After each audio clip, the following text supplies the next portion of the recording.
Rieley Kay and do pretty much everything. We own the company, myself and my wife, and we just like to have fun, bring a little bit of a different twist to the restaurant scene in central Alberta.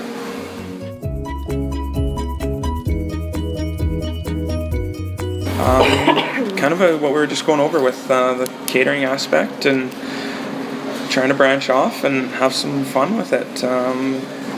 It's kind of a little bit of a gap in the restaurant scene in central Alberta, and we were kind of given an opportunity that was something we couldn't pass up, and we just wanted to bring what we did with the catering to the restaurant scene and source some local produce. There's a lot of great things in and around the area, great producers, great farmers, and they've got a lot of great products, so trying to capitalize on that and showcase what they have to offer.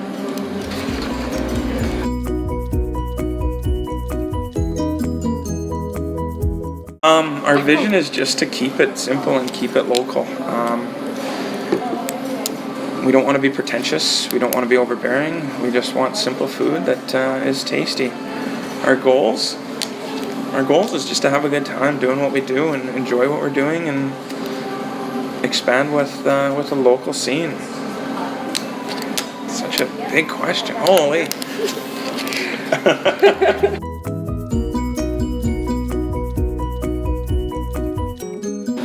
Again, just doing things differently. We source a lot of things locally. So bison, elk, longhorn, we get that from MSW Farms just northwest of Ponoka. Trout from a trout farm just northeast of Ponoka, Northwinds Trout. Brown eggs and lamb, we get all of our lamb products from them. Scollings potatoes with all of our potatoes. Cheesery up by Kit Scotty, we get some cheap cheese from them. Irving's Farm Fresh, we get pork from them. But just sourcing local, keeping it fresh, bringing in minimal pre-prepared, pre-made products, just having a good time. So many times things are just bag in a box, heat and eat, throw it in the microwave, and away they go. But we just want to do something different, have some good food, and create a conversation about it.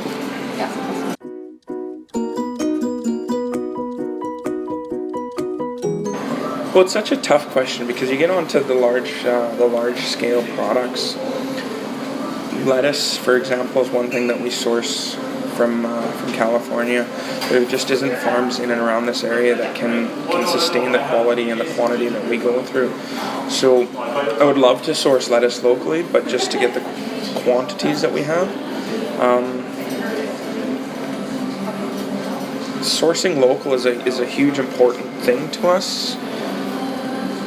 But then there's also the downside of trying to get the quantities that we need on the consistency that we need. Yeah. So with gardening, it's kind of a difficult answer in that regard.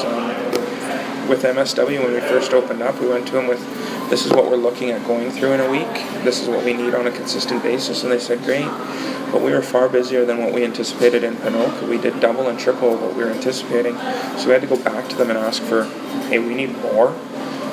So I need you to have more, please. Yeah. So they grew with us, and we just grew with them as well, trying to find more products that were a little bit more user-friendly so that we could utilize more cuts, more of the animal in that regards. But there's a lot of negative information going around about GMOs and that kind of stuff. So once you start getting to the root of where your food is coming from, you get more of a quality, a little bit more of accountability in the farming aspect, rather than just getting everything from the bag at the grocery store that you just assume it's where it's coming from. Yeah. Knowing what goes into it, what chemicals and what pesticides are being used, because sometimes they need to be used. What I would like to see more is people being more aware of where their food is coming from, hitting up the farmers markets, talking to the people behind the counters, talking to those type of people and having that conversation. We do source a lot of things locally, and it takes a little bit of like I was mentioning with MSW, it takes a little bit of work. But every tomato isn't going to be perfect. Every tomato isn't going to be the one like you see on TV. But every tomato is good. Yeah.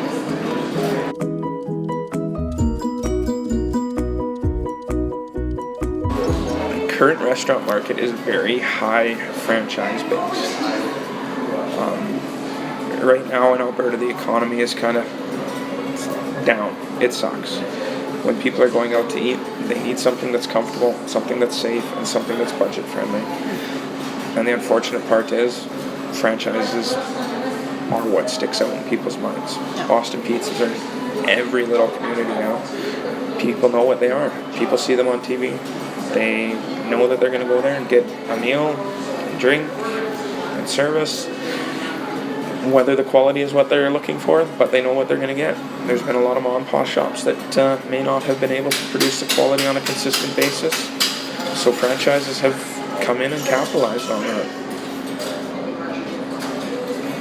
But in the return, people are starting to be a little bit more conscientious and a little bit more choosy. So there's been a little bit more of a twist to the mom and pop operations, the small-time operations that do things a little bit differently and having a good time with it. It's going to take a little bit to get back onto that.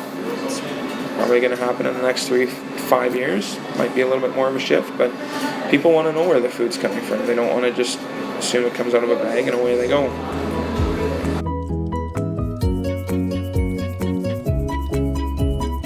Because we're awesome, right? Because the food's damn good. Because we're going to tell you where your food comes from. We're going to tell you that we've been out on the farm, that we've shaken the farmer's hand, that we've had a tour around. We know the people that are doing it. They've become friends and family.